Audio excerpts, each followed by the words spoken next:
J'ai retenu un grand effort de ramener plus d'équilibre dans le monde par l'intermédiaire du thème d'aujourd'hui qui est l'égalité des genres, et j'ai voulu dans cette intervention beaucoup plus parler de l'égalité des genres qui n'est pas une philosophie, une idéologie, qui est un must et qui s'inscrit également dans la diversité. L'égalité des genres n'est qu'une composante de la diversité, et le monde irait beaucoup mieux si la diversité allait à tous les niveaux et pas uniquement l'égalité des genres.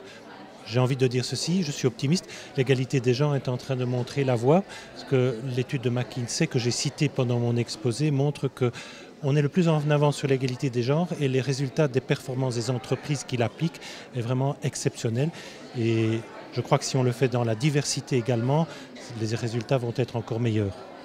Et la femme africaine, si on la promeut, elle résout à la fois le problème de la diversité et de l'égalité des genres, puisque le continent africain est un continent qui est souvent considéré sur d'autres continents comme un continent de minorité, quand elles sont actives, les femmes africaines et les hommes africains dans d'autres continents.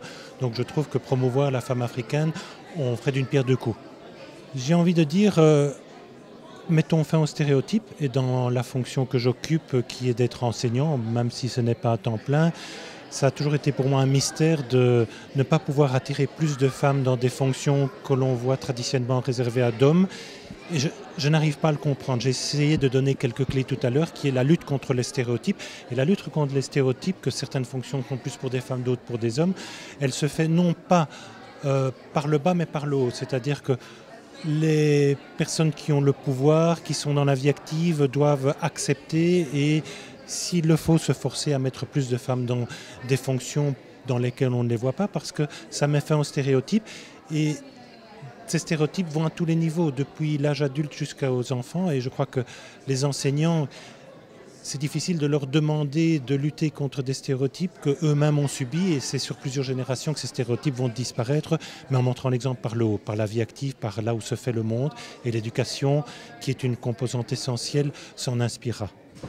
Les raisons de ma venue sont d'être un enseignant dans une école d'ingénieurs, d'être dans une spécialité qui est une spécialité où je ne vois que des hommes. Chez les ingénieurs, on voit 10, 20, 30% de femmes, mais alors dans la cybersécurité, c'est chaque fois un malheur. Il y a 0 femme. Dans l'année dans laquelle j'enseigne, il y a une 30 à 50 étudiants, je n'ai pas vu de femmes.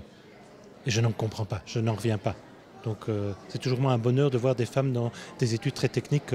Elles font mieux que les hommes de toute façon, et je le sais parce que j'ai eu des chefs femmes, et ça s'est toujours mieux passé.